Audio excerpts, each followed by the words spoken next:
নমস্কার শ্রোতা বন্ধুরা, সন্ধ্যায় গল্পের আসর ইউটিউব চ্যানেলে তোমাদের সবাইকে স্বাগত। আজকের গল্প হারাই খুঁজি কলমে রিমিতাকর। দেবস্মিতা বেশ কয়েকবার মৈত্রীকে ফোন করলো, কিন্তু মৈত্রী একবারও ফোন ধরল না।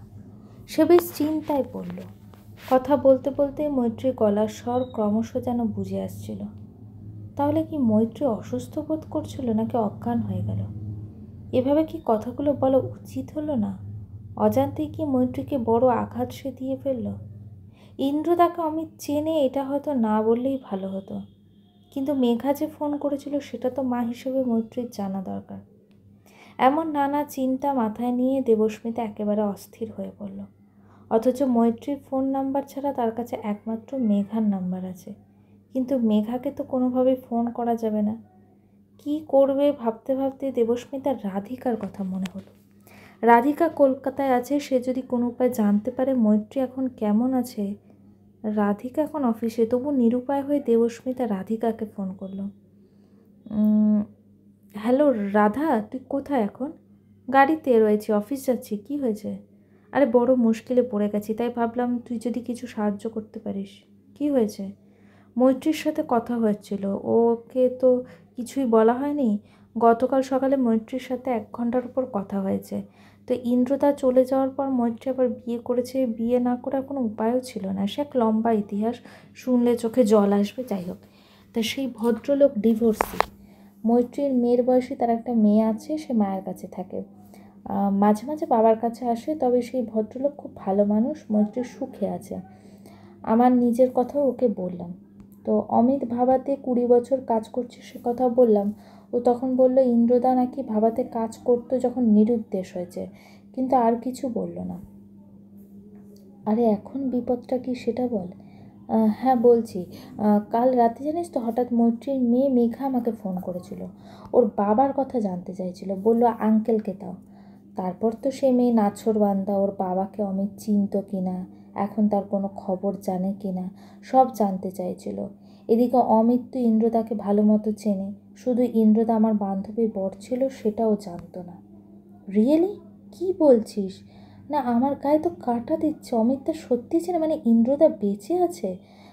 এখন কোথায়? সেদিন মৈত্রী বলেছে যে 16 বছর হয়ে গেল, কোনো ট্রেস নেই। আর এই 2 দিনের মধ্যে মানুষটার খোঁজ পাওয়া গেল, মানে একদম অবিশ্বাস্য লাগছে, সিনেমার মতো মনে হচ্ছে। আরে শোন না, মেঘা আমাকে ফোন করেছিল বলতেই মৈত্রীর গলার স্বর পাল্টে গেল। মেয়ে লুকিয়ে ফোন করে বাবার কথা জানতে চাইছে, এটা বোধহয় মানতে পারছিল না। প্রথমটা না আমি বুঝতে পারিনি। বললাম যে অমিত ইন্দ্রদাকে ভালো করে চেনে। সে কথার কোনো উত্তর দিল না। কী যে হলো বুঝতে পারলাম না। তারপর থেকে যতবারই ফোন করছি বেজে যাচ্ছে, ধরছে না। আমার না খুব দুশ্চিন্তা হচ্ছে রে। কি করি বলতো? আমার না খুব খারাপ লাগছে। খালি মনে হচ্ছে কেন এসব কথা বলতে গেলাম। আচ্ছা দাঁড়া, অত আফসোস করিস না। আজ নয়তো কাল তো তোকে সত্যিটা বলতেই হতো।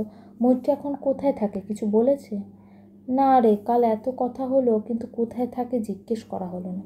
আমিও সেদিন জিজ্ঞেস করতে ভুলে গেছি। আজ রাতেই ওকে ফোন করবো ভেবেছিলাম। যাই হোক, অত ভাবিস না। আসলে ইন্দ্রদার ব্যাপারটা এখনও মৈত্রীর মধ্যে দগদগে ক্ষত হয়ে আছে।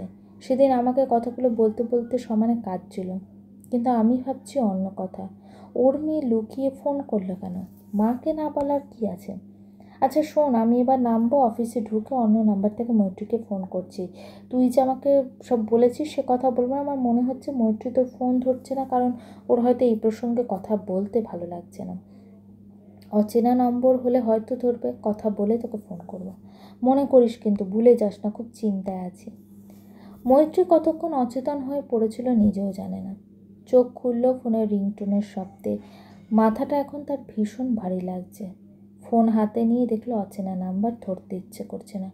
কিন্তু মেঘা কলেজ গেছে, কি জানি সেখান থেকে কেউ করছে কিনা। এই সব 7-5 ভেবে সে ফোনটা ধরল। হ্যালো মৈত্রী, আমি রাধা বলছি। এটা আমার নাম্বার, আরেকটা নাম্বার। কেমন আছিস? ও তাই, শরীরটা খুব একটা ভালো নেই রে। কেন? তেমন কিছু না। এই যেমন একটু আগে দেবু ফোন করেছিল, কথা বলতে বলতে কেমন যেন মাথাটা ঘুরে গেল। তারপর বোধহয় ঘুমিয়ে পড়েছিলাম। এই তোর ফোনে ঘুম ভাঙলো। কি করে হলো বুঝতে পারলাম না। এখন না মাথাটা খুব ভারী হয়ে আছে। কিছু নিয়ে বোধহয় খুব চিন্তায় আছিস। আচ্ছা শোন না, তোর বাড়ির পুরো ঠিকানাটা আমার পাঠাতো। কি হবে? এই রবিবার যাব ভাবছি। তোর অসুবিধা নেই তো? সেদিন কতটুকু সময় কথা হলো, তাছাড়া শরীর খারাপ বলছিস, তাই একবার দেখে আসবো। মৈত্রীর মনটা এখন যেন একটু ভালো লাগছে, আনন্দের সাথে বলল, আসিস, খুব খুশি হব রে। মৈত্রী, এবার রাখি, তোর বাড়ি গিয়ে কথা হবে, অফিসে আছি। রাধিকার ফোনটা ছাড়ার পর মৈত্রীকে আবার দুশ্চিন্তার মেঘ ঘিরে ধরল। মেঘা কেন হঠাৎ তাকে না জানিয়ে বাবার খোঁজ করলো মাথায় আসছে না। এতদিন পর হঠাৎ কেন সে বাবার জন্য এতটা উতলা হয়ে উঠল, সেটাও মৈত্রী বুঝতে পারছে না। আর তখনই মৈত্রীর মনে হলো দেবু শেষের দিকে যেন কী সব বলছিল, সবটা শোনা হলো না। তাহলে এখনই একবার ফোন করে নেওয়া উচিত। মেঘা বাড়ি এলে আর কথা বলা যাবে না। ফোন হাতে নিয়ে মৈত্রী অবাক হলো, দেবুর 5টা মিসড কল রয়েছে। তাড়াতাড়ি মৈত্রী কল ব্যাক করলো।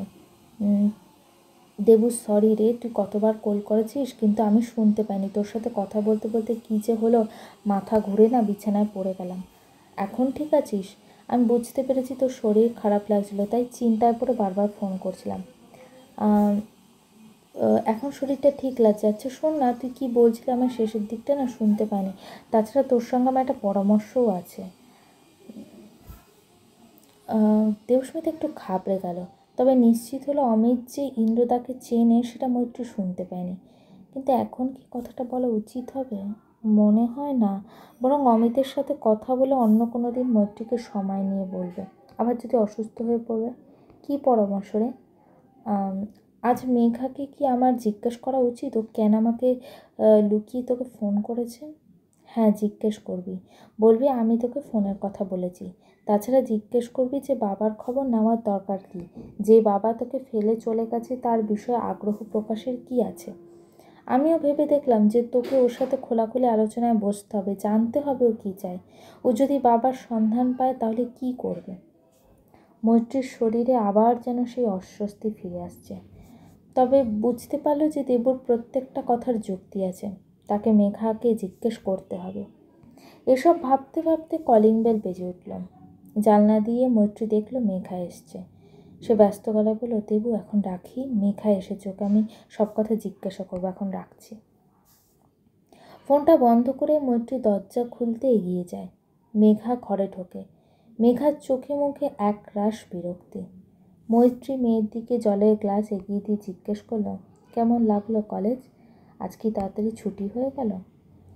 এক চুমুকে জলটা শেষ করে শব্দ করে গ্লাসটা টেবিলে রেখে মেঘা প্রায় চিৎকার করে উঠল, শুধু তোমার জন্য আমার জীবনটা শেষ হয়ে গেল। এটা একটা কলেজ? পড়াশোনা হয় এখানে?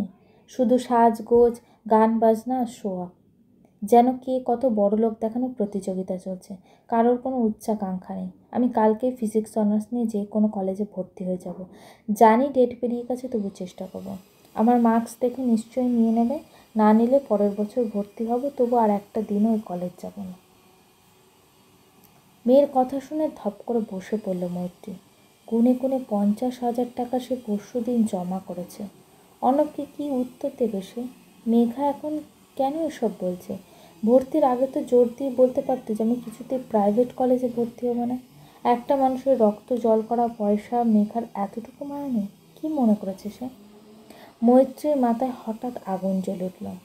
মেঘা নিজের ঘরের দিকে যাচ্ছিল। মেঘাকে হ্যাচকার ঠানে আটকে মৈত্রী ভয়ঙ্কর গলায় জবাব দিল, আগে বলিসনি কেন? উত্তর দে। টাকা জমা দেওয়ার আগে এসব বলিসনি কেন? তুই জানিস কতটা কষ্ট করলে 50,000 টাকা রোজগার করা যায়? তুই কত বড় লোকের মেয়ে। বাবা সারাদিন টাকা রোজগারের জন্য পথে পথে ঘুরে বেড়াচ্ছে, মায়া হয় না তোর? কলেজ না গেলে কাল যেভাবেই হোক কলেজ থেকে টাকা আদায় করে এনে বাবাকে ফিরিয়ে দিবি। মেঘা মায়ের রূপ দেখে প্রথমটা প্রচণ্ড থতমত খেয়ে গিয়েছিল, কিন্তু একটু পরেই সে নিজেকে সামলে নিল। তারপর মায়ের কথা শেষ করার আগেই সজোরে টান মেরে নিজের হাতটা মায়ের হাত থেকে ছাড়িয়ে নিল। মুখটা মায়ের মুখের সামনে এগিয়ে চেঁচিয়ে উঠল, না, মায়া হয় না। ওই লোকটা তোমার বর, আমার বাবা না। আমি তোমাকে অনেকবার বলেছিলাম আমি ইঞ্জিনিয়ারিং পড়তে চাই না। তুমি শুধু তাড়াতাড়ি চাকরি পাবো সেই লোভে আমাকে পড়তে পাঠিয়েছ। আমি টাকা রোজগার করলে ওই লোকটার সুবিধা হবে। তুমি আমাকে ভালোবাসো না। ভালোবাসলে দ্বিতীয় বিয়ে করতে না, আমার বাবার ফিরে আসার জন্য অপেক্ষা করতে। মৈত্রীর সারা শরীর থরথর করে কাঁপছে, জোরে জোরে নিঃশ্বাস পড়ছে, দু চোখ বেয়ে জলের ধারা নামছে। মেয়ের মুখের কথাগুলো আগুন গোলার মতো গায়ে এসে লাগছে, সারা শরীর যেন পুড়িয়ে দিচ্ছে। আর সহ্য করতে পারল না মৈত্রী। ছুটে গিয়ে সজোরে মেঘার গালে চর কষিয়ে দিল। দূর হয়ে যা, স্বার্থপর বাপের স্বার্থপর মেয়ে। সেই 2 বছর বয়স থেকে যাকে বাবা বলে ডেকেছো সে এখন লোকটা হয়ে গেল, সে শুধু আমার স্বামী হয়ে গেল। তাকে বিয়ে না করলে না আজ পথে পথে ভিক্ষে করে খেতে হতো। সে শুধু আমাকে নয় তোকেও জীবন দিয়েছে, বেরিয়ে যা। আর একটা পয়সাও তোর পেছনে আমি খরচা করতে দেবো না। দিতে হবে না, আমি নিজেও আর বেশি দিন এখানে থাকবো না। বাবার সন্ধান আমি করছি, খুঁজে পেলে বাবার কাছে চলে যাব। এ বাড়িতে কেউ শিক্ষার মূল্য দেয় না, দিনরাত শুধু টাকা পয়সার ভাবনা। আমার ভালো লাগে না। মনে রেখো, আমি একজন ব্রিলিয়ান্ট সায়েন্টিস্টের মেয়ে। আমি বাবার মতো হতে চাই। আমি আমার স্বপ্ন পূরণ করব, দেখে নিও। কাঁদতে কাঁদতে কথাগুলো মায়ের দিকে ছুঁড়ে দিয়ে মেঘা নিজের ঘরে ঢুকে শব্দ করে দরজা বন্ধ করে দিল। মেঘার বলা শেষ কথাগুলো মৈত্রীর পায়ের তলার মাটি যেন কেড়ে নিল, একেবারে বাকরুদ্ধ করে দিল। আর একটা শব্দ মৈত্রীর মুখ থেকে বের হলো না। সে কেবল ফ্যাল ফ্যাল চোখে মেঘার চলে যাওয়ার দিকে তাকিয়ে রইল। তার সব প্রশ্নের উত্তর পাওয়া হয়ে গেছে। গল্পটি কেমন লাগলো অবশ্যই আমাকে কমেন্ট করে জানিও। আর আমার চ্যানেলের গল্পগুলো যদি তোমাদের ভালো লেগে থাকে চ্যানেলটিকে সাবস্ক্রাইব করে পাশে থাকো। গল্পের পরবর্তী অংশ খুব শীঘ্রই আসছে।